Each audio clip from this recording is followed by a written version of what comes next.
시간 동안의 요지가 뭐냐 같으면 우리 체는 관리에 따라서 빨리 강화도 하고 또 상당히 관리가 잘 되면 건강한 몸으로 좀 오래 가는데 뇌는 사실은 하나님이 늙지 않게 만드는 거예요. 조건이 하나가 뭐냐면 뇌는 청소를 하면 청소가 된다는 거예요.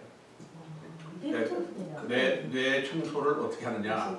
예, 이거는 어떤 약물이나 뭐 주사나 그런 걸로 되는 게 아니고 참 돈도 안 들고 하나의 아이디어인데 뭐냐면 뇌 청소의 그 재료는 새로운 챌린지예요. 새로운 챌린지를 하게 되면 뇌가 청소가 되는 거예요. 그러니까 새 것이 들어오면서 그 새 들어온 아이디어나 프로젝트나 혹은 여러분의 기도나 뭔가 새로운 것이 들어오면 그것이 지금 현재 있는 뇌의 찌꺼기를 청소해 준다는 거예요.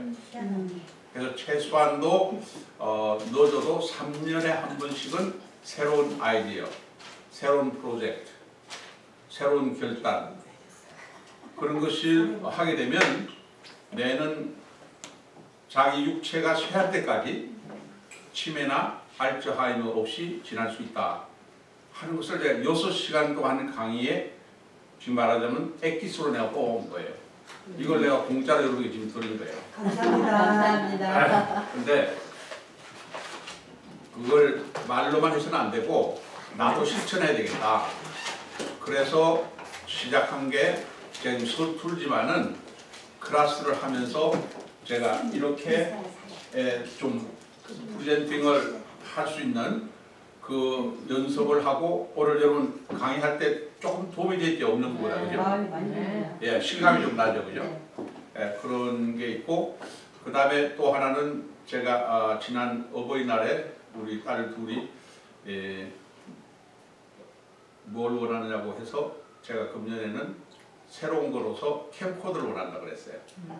그래서 캠코더를 가지고 지금 사이버 대학도 있고 또 유튜브도 있기 때문에 여기서 강의한 거를 잘 캠코더로 찍어서 유튜브에 올리게 되면 더 많은 사람들이 볼 수 있고 강의가 장장 1시간 20분이기 때문에 이거는 학점을 딸 수 있는 재료가 돼요. 그래서 앞으로 제가 김효옥 학자님이나 김엘리아 총장님에게 우리 학교도 사이버로 여러분이 시간 돼서 안 오더라도 못 오신 분은 집에서도 공부할 수 있도록 해보자.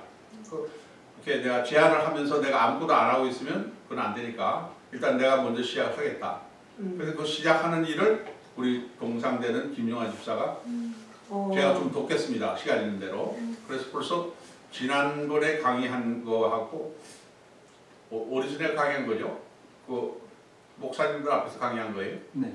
그것을 찍어서 유튜브에 들어가면 좀 들어가 있어요. 그 내용이. 오늘 것도 아마 들어갈 거예요. 30분씩밖에 안 들어가기 때문에 3번씩 들어가 있다고 해요. 그래서 지금 내가 100세 인생 설계 유튜브에 뭘로 들어가야 돼요?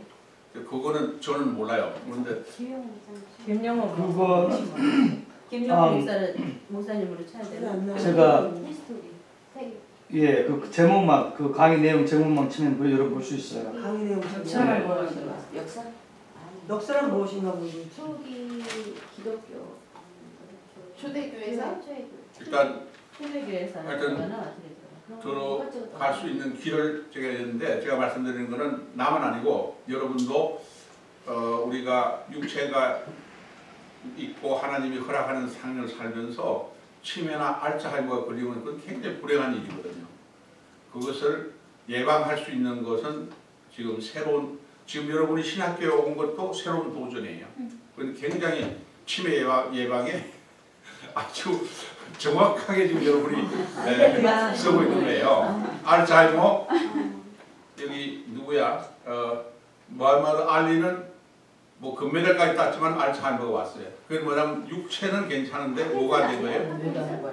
예, 파킨슨병 이런 거 하여튼 뇌와 관계되는 질환에 대해서는 뇌 청소를 해야 되는데 뇌 청소의 첫째는 최소한도 늦으면 5년 정도 만에 대청소하는 진액을 써야 되는데 그것은 새로운 도전, 새로운 아이디어, 새로운 삶, 새로운 결단 그런 것이라고 얘기를 해서 제가 지금 두 가지를 지금 현재 하고 있고 그 다음에 하나 더 추가로 하고 있는 것을 제가 오늘 여러분에게 좀 소개를 하려고 그러는데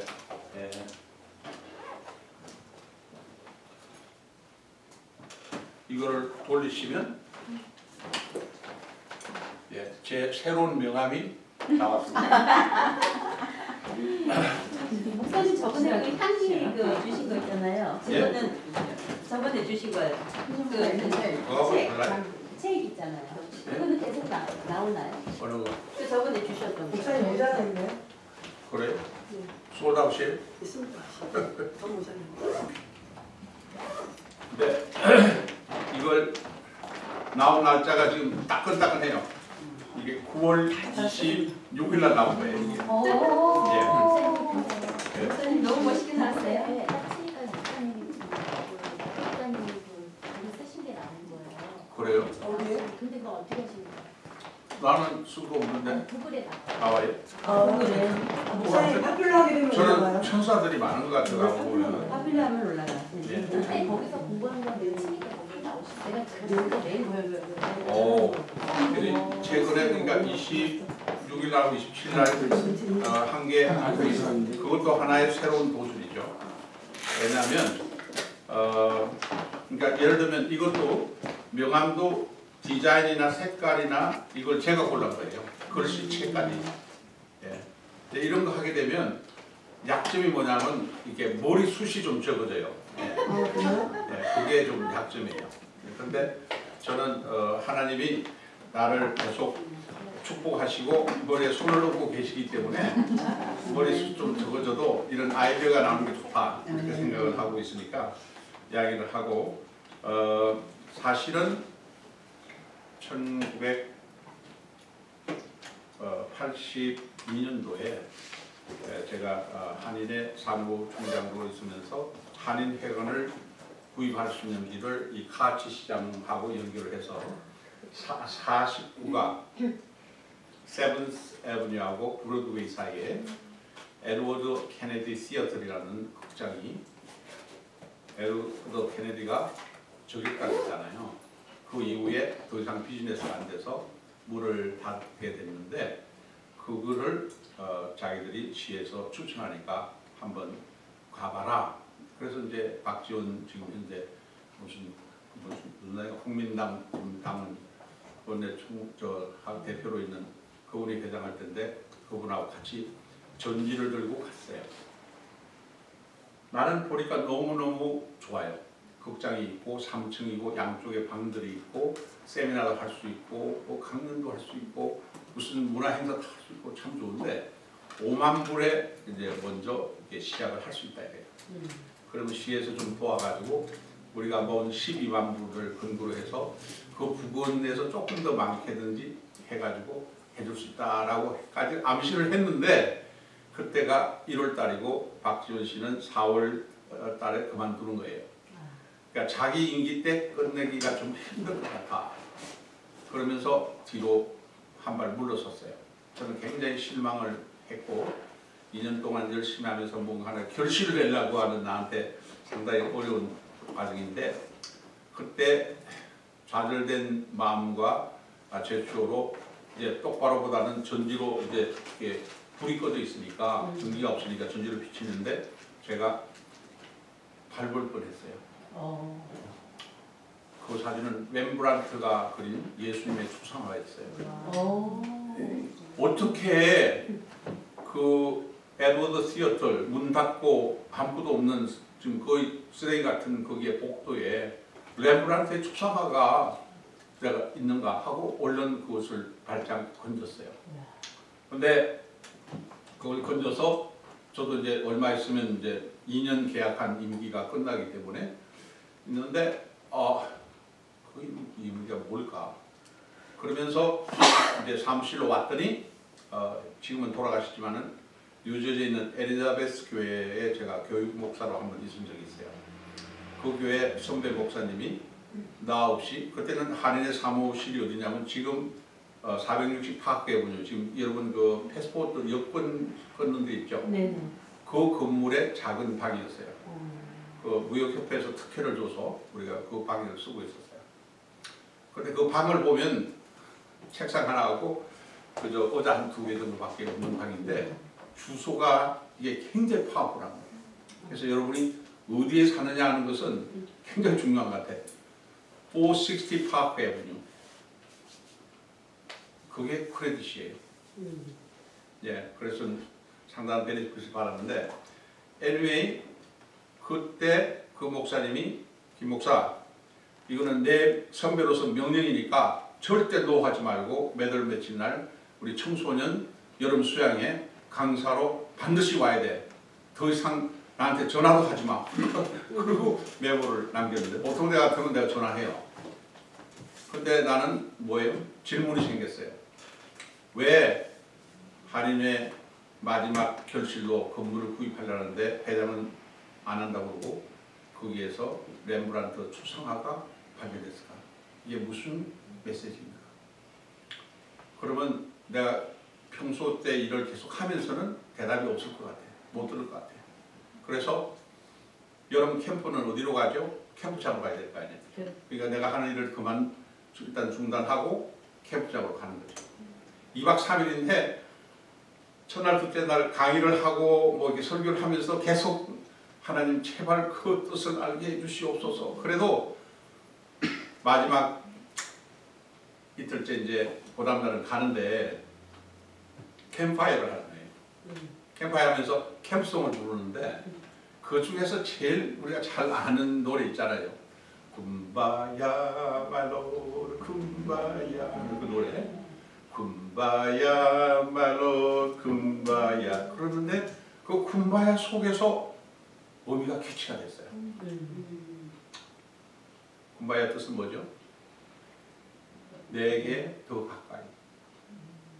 물론 한인회라는 전체적인 의미에서는 한인 사회를 돕고 또 민중의 뿌리로서 이렇게 일을 하고 그때는 민중신학이 한참 우리 한국이나 뭐 이때에서 논문이나 강의가 진행됐고 저도 민중신학 강의를 했지만 민중 속에 들어가서 일한 경력이 없기 때문에 민중 속에 한번 들어가고 싶었는데 지금과 같은 건 체계가 아니고 사무총장 중심제의 한인회를 하고 싶으니까 목사님이 가장 적극자니까 와주세요 해서 5번 찾아왔어요.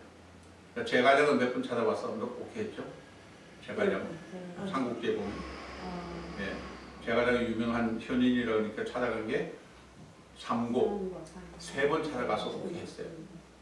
근데 박지원 씨가 하는 얘기가 목사님 아무리 목사님이 뭐 여러 가지 활동이나 모든 면에서 뛰어다니면 제가량하고 비교하면 조금 차이가 있을 텐데 왜 제가량보다도 더 세게 틀리느냐 그러면서 제가 꼼짝 못하는 그 선배 목사님 3분을 모시고 와가지고 그러나 그 선배 목사님이나 그분의 뭐 제가량 얘기는 나는 움직이지 않았고 저보다 약 1940년 생이신 김재준 박사님이 이분이 하는 얘기 가운데서 마침 뉴욕에 오셨기 때문에 내가 고민을 얘기했더니 자기가 하나님 앞에 갔을 때 너가 정직하게 말해서 목사로서 한 것이 언제라고 생각하느냐 얘기해봐라. 그렇게 얘기한다면 이건 그분의 말씀이에요. 저보다 40년이 연상인 스승님의 말씀이죠. 생각을 해보니까 11조를 좀 강조하다시피 해서 그 생활을 하면서 지났던 직업적인 목사로서의 교회 목회할 때도 아니었고 또 신학생을 기른다하면서 학장 노릇을 하면서 그러면서 그 학생들이나 학부모로부터 등록금을 받으면서 그걸로 생활했던 그때도 아닌 것 같아요. 총회장이나 목사나 학장으로 있으면 그런 때가 아니고 정말 아무도 보장이 안 되고 얼마 들어올지도 몰라. 근데 국민운동 본부장을 2년인가 3년 하셨는데 그때는 교회에 나오는 사람이나 국민 본부니까 국민이면 다 되는 거잖아요. 민중신학의 가장 중요한 것은 우리가 교회에 나오는 사람만 하나님의 백성이 아니고 아직은 못 깨달았지만은 교회당에 아직 안 나오는 사람들도 하나님의 백성인데 그 사람들을 하나님의 백성으로 알게끔 하려 그러면 교회 안에서만 있어서는 교회에 나온 사람들밖에 대하지를 못하니까 민중 속으로 들어가서 아직은 하나님을 모르는 사람들 속에 들어가서 그들하고 부딪히고 생활하면서 하나님의 말씀을 이렇게 깨닫게 하는 거다. 그런 것. 그런 국민운동 본부장은 11조로 나온 것도 아니고 또 어떤 국민의 생으로 나온 것도 아니고 자발적으로 자기들이 내가 국민인데 국민운동 하시는 분들에게 힘쓰세요. 그냥 기쁜 마음으로 내놓는 그런 하나의 그들의 삶의 한 부분 그것을 가지고 생활하면서 처음에 시작은 국민운동 본부장인데 2년 지나면서 본부장이라는 말을 빼고 목사님 불러줄 때 그때가 내가 목사 노릇을 했던 때라고 그렇게 자기가 생각한 적이 있는데 김 목사 젊으니까 지금 민중신학 가르치기만 하지 말고 민중 속에 한번 들어가 보는 좋은 기회가 아니냐. 그래서 사무총장으로 들어갔지만은 유엔 사무총장처럼 한인 회장 중심이 아니라 이사장 중심이 아니라 사무총장 중심일 때 들어가서 한번 그동안에 민중을 위해서 국민을 위해서 하고 싶었던 일을 타이틀은 목사나 뭐 기독교 냄새를 풍기지 말고 일반적인 일을 하는데 그 속에서 하나님의 뜻과 말씀을 깨닫도록 한번 해봐라. 정말 40년 선배 되시는 신학자이시자 한국교회 거장이 저한테 충고했을 때 제가 한번 해보겠습니다 하고 들어가서 제가 마침 예일 그 디비니티 스쿨에서 기독교 윤리학의 박사학위를 받고 나온 닥터 브레이비라는 분들이 강의를 하는 걸 저는 전공이 교회사지만은 이제 특별 장학금으로 공부를 하니까 어떤 과목이든지 무료로 택할 수 있으니까 제가 그분의 과목을 많이 들었어요. 왜냐하면 우리는 지적은 할 수 있고 분석은 할 수 있는데 대안을 내놓을 줄 몰라요. 그거 하면 안 돼. 그거 나빠. 그것도 쉽지 않아요. 그렇지만은 그러면 너는 뭐 할 건데? 할 때는 I don't know. 그걸로는 충분하지 않다 이거예요. 그것이 제가 가지고 있는 미국에 온 이유 중에 하나예요. 대안이 없는 분평, 대안이 없는 분석. 힘들지만 그러나 대안을 찾아봐라. 너가 할 수 있는 게 뭐냐. 그래서 저는 그분의 강의를 열심히 듣는 가운데서 Christian Message and Multimedia라는 과목도 들었고 World Poverty and Economic Development라는 과목도 들었고 Search for Good Community라는 과목을 들으면서 많이 내가 공부하는 게 풀려나가면서 우리나라에서 목사, 신학 박사인데 정치를 하는 분이 있었는데 정일영 박사라는 분이 있었어요. 그 우리 왜 목사인데 교회를 안 하고 왜 신학 박사인데 신학에서 강의를 안 하는가 늘 퀘션이었는데 이분의 강의를 들으면서 이분이 1936년도에 한국인으로서는 가장 먼저 박사학위를 받은 분이에요. 두루 유니버시티에서. 그래서 그 논문을 내가 찾아서 펴보니까 한 지역 교회가 그 지역의 사람들과 어떤 관계를 맺어야 하나님의 뜻이 전달되는가 그런 논문을 쓰신 거예요. 쉽게 말하면 사회복음주의적인 그런 논문을 썼기 때문에 이분은 민중신학이라는 말이 나오기 전에 이미 사회 속에서 기독교 복음을 그냥 십자가, 성령, 하나님 그런 말 안 붙이더라도 그 속에 깊이 그들의 문제를 들어주고 고민을 해결해주고 정책을 세워나가면서 그 속에서 기독교를 찾아보도록 그렇게 했고 그 부인이 바로 유명한 이태영 여사예요. 40대 넘어서 자기는 공부가 끝났지만은 자기 부인은 자기를 돕는다고 공부 못했으니까 자기 부인을 공부해서 1호 여성 변호사가 되게 하고 그 이태영 박사가 바로 가정문제 상담소를 시작을 하신 그 부부죠.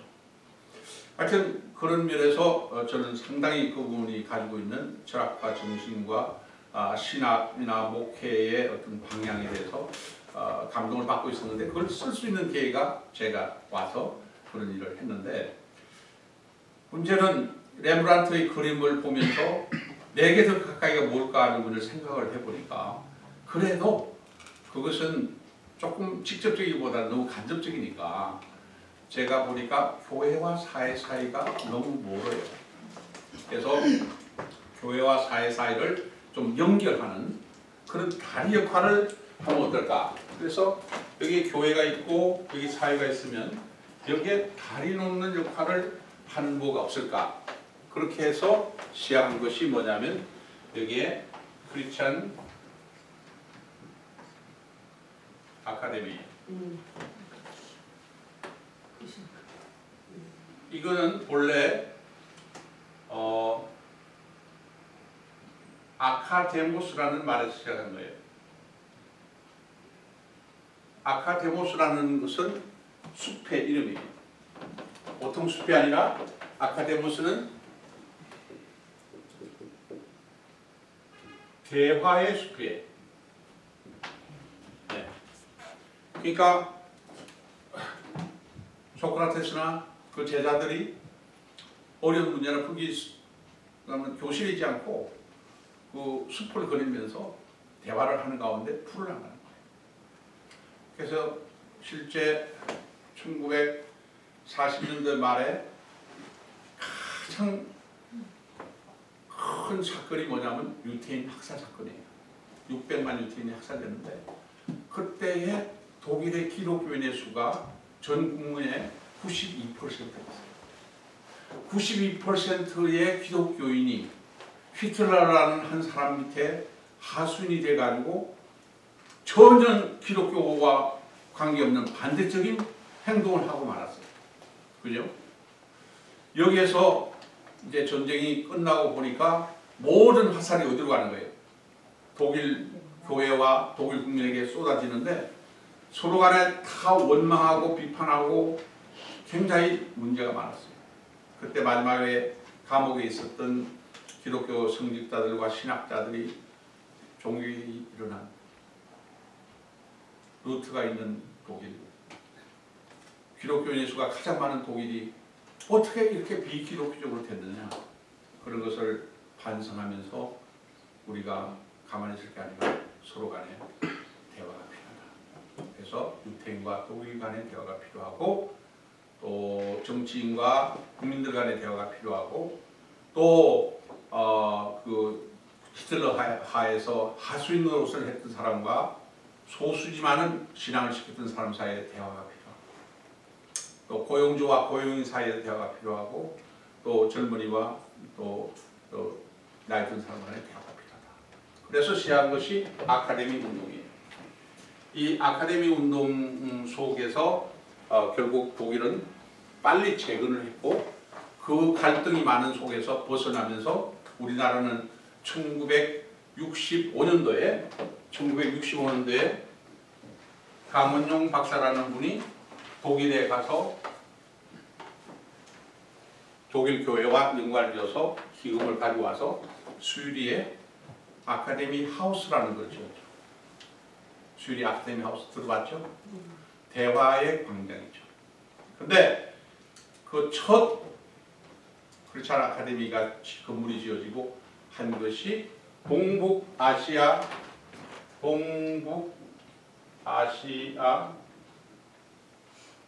기독교 대회였어요.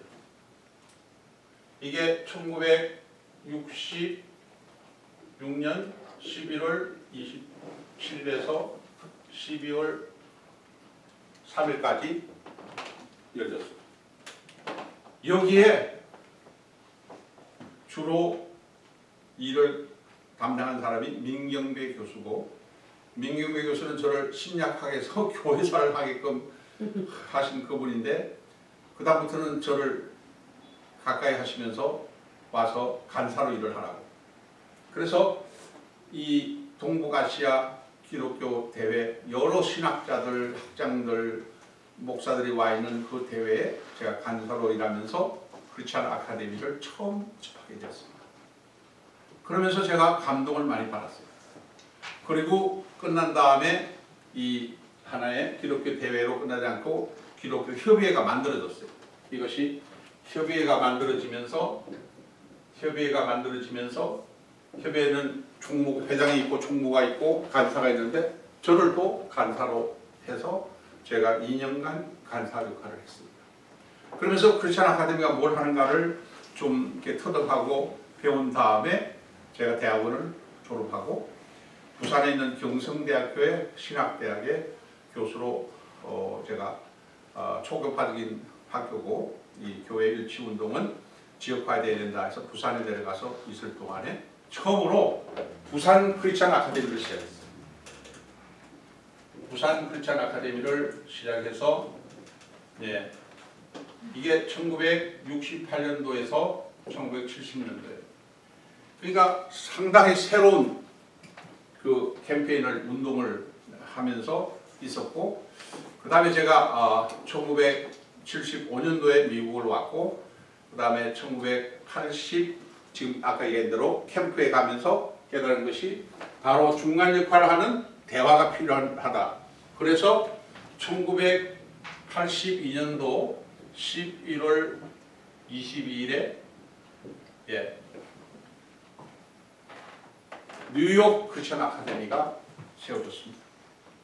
그래서 주로 대화, 훈련, 교육, 출판을 담당했는데 목회자 세미나를 1년에 한 4번, 그 다음에 교사 강습회를 1년에 한 5번, 또 지도자 훈련을 1년에 한 4번씩 그리고 한 10년간 그 활동을 시작하다가 제가 가끔 얘기하는 이 피 속의 급작스러운 염증으로 식물인간이 되고 2년 이상 못 산다는 경고를 받고 있으면서 저 대신 다른 사람들이 좀 일을 했지만 그게 잘 운영이 안 돼서 그만두고 있는 상태에서 저는 한국을 갔고 그 다음에 자연스럽게 뭐 없앤다는 광고도 못하고 한국에 제가 가 있었는데 지금 다시 그 아까 말한 도전, 새로운 도전 가운데 하나로서 시작해야 될 게 뭘까? 우리 뉴욕 교계와 한인사회 역시 아직도 교회와 사회 사이에 대화가 잘 안 되고 있고 부모와 자녀 사이에 대화가 잘 안 되고 있고 부부 사이도 대화가 잘 안 되고 1세와 2세, 1.5세와 2세 사이도 대화가 잘 안 되고 있어요. 그래서 이 대화 프로그램을 다시 시작하는 게 좋겠다. 그렇게 해서 지금 이제 처음으로 대화가 잘 안 됐을 때 나오는 게 뭐예요? 갈등이고 갈등이 나가면 싸움이 되는 거고 싸움이 세게 나가면 전쟁이 되는 거고 그걸 지켜보고 안 됐다 말로 하는 것보다도 뭔가 하나 하는 게 좋겠다 해서 저는 목사니까 또 크리스천 아카데미를 해봤기 때문에 교회 내 갈등 예방과 치유라는 세미나를 지난 월요일 뉴욕에서 하고 뉴저지에서 또 한 번 하게 되면서 한 30명 넘는 목사님들이 참석해서 1시간 하고 가는 게 아니고 아침 9시부터 저녁 5시까지 인텐시브하게 세미나를 하는 그런 시범적인 일을 하면서 참석한 목사님들이 계속해서 하는 게 좋겠다 이런 힘을 줬습니다. 그리고 그 중간에 제가 교사 강습회를 하면서 보니까 한글로 된 찬송을 쓰는 좋으냐 영문으로 좋으냐 주일학교에서 근데 주일학교 교사나 전도사님들이 밤낮 자기들이 이렇게 조그마한 팜플렛을 만들어 오거나 뭐 종이로 카피에 와서 이렇게 쓰고 가니까 어린이 학생들이 찬송가는 그냥 카피해서 쓰는 종이거나 그것밖에 안 몰라요. 그래서 제가 병원에서 나오자마자 병 중에서 가장 좋은 약 중에 하나가 찬양이었어요. 찬송이었어요. 그래서 대학에서 음악을 전공했고 또 그러면서 신학교를 졸업하면서 주일학교에 경험과 관심이 있는 사람들 6명을 차출을 해가지고 주말마다 모여서 우리가 어떤 것이 어린이 찬송가에 들어가면 좋을까 그걸 해가지고 거의 1년 만에 이 찬송가를 만들게 됐어요. 어른 찬송가 같죠, 똑같이 우리가. 근데 여기 보면 뉴욕 크리스천 아카데미 교육 출판부라고 됩니다. 예, 이게 5,000권이 나와서 이미 다 판권이 됐는데 이 속에 보면 주기도문 같으면 여기에 포네틱을 붙여가지고 한글을 몰라도 요 밑에 걸 읽으면 한글을 알게끔 돼 있어요.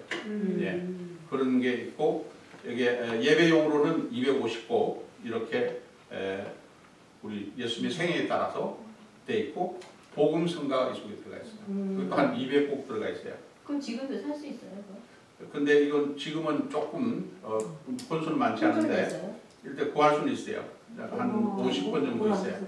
있는데 이 속에서 이제 그런 작업이 뭐냐면 복음성가라고 해서 너무 편식을 하는 거예요. 전도사님에 따라서. 그러니까 복음성가 전체를 잘 이렇게 오가나이즈해서 나온 게 없어요. 그리고 곡은 괜찮은데 가사가 약간 문제가 있는 게 있어요. 그런 걸 신학적으로 검토를 해서 복음성가를 약 200, 아마 20곡인가 그렇게 만들었고, 끝으로 한 거는 뭐냐면 어린이들은 율동을 좋아하니까 율동 노래를 하는데 250곡 들어갔네요. 가깝고 이게 그림 동작을 넣어서 이렇게 20곡 정도 하는 거를 해서 만들어냈어요. 사실은 요 전에 120곡을 또 한번 만들어냈어요. 요거는 다 안 그런데 그 곡은 밑에 포렌틱이 다 돼 있어요. 그 찬송만 가지면 선교사들도 쓸 수 있어요. 선교사들과 한국 찬송 어떻게 해요? Please teach me Korean hymns. 그러면 이건 that's not Korean hymns. That's like European hymns. 그러는데 Korean song 또 Korean 한국말로 어떻게 해 모르는데 포렌틱을 붙여놓으면 다 할 수 있어요. 그게 120곡인데 요즘처럼 컴퓨터가 이렇게 발달이 안 된 때이기 때문에 한자 한자 모자이크를 해서 넣은 거예요. 그래서 110곡 이상을 할 수가 없었어요. 그런 작업을 한 것이 바로 크리스천 아카데미였는데, 제가 길게 설명을 드린 이유는 이게 바로 어떻게 보면 새로운 도전이자 다른 사람들이 다 하고 있는 거, 그거는 내가 안 해도 해요. 근데 필요한데 안 하고 있는 거, 그런 것을 찾아서 하는 게 그게 상당히 중요한 일이 아니냐, 그런 걸 생각하면서 저는 12제자 가운데서 2사람의 제자가 바로 필요한데 안 하고 있는 일을 했고, 그것이 한국 교회하고 연결이 되는 일을 했다. 그렇게 이제 보고 싶은 거예요. 그래서 지금 그 보면 지도를 보면 다 흘러버리네. 마우스 톡 치세요. 마우스를 톡 치세요.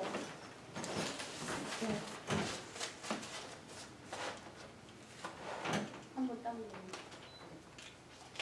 보면 우리가 예루살렘을 중심으로 해서 서쪽으로 가는 데 대해서는 책도 많고 자료가 많이 있어요.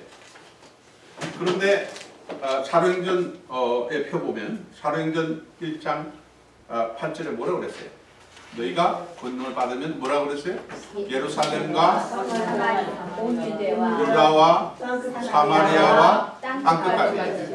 근데 보면 여기에 엔더로 연결이 돼 있어요. 그러니까 이것을 해석을 할 때 예루살렘 한 다음에 유다에 가서 복음을 증거하고, 유다가 다 끝난 다음에 사마리아로 가고, 사마리아가 다 끝난 다음에 땅까지 가라. 그 말이 아니에요.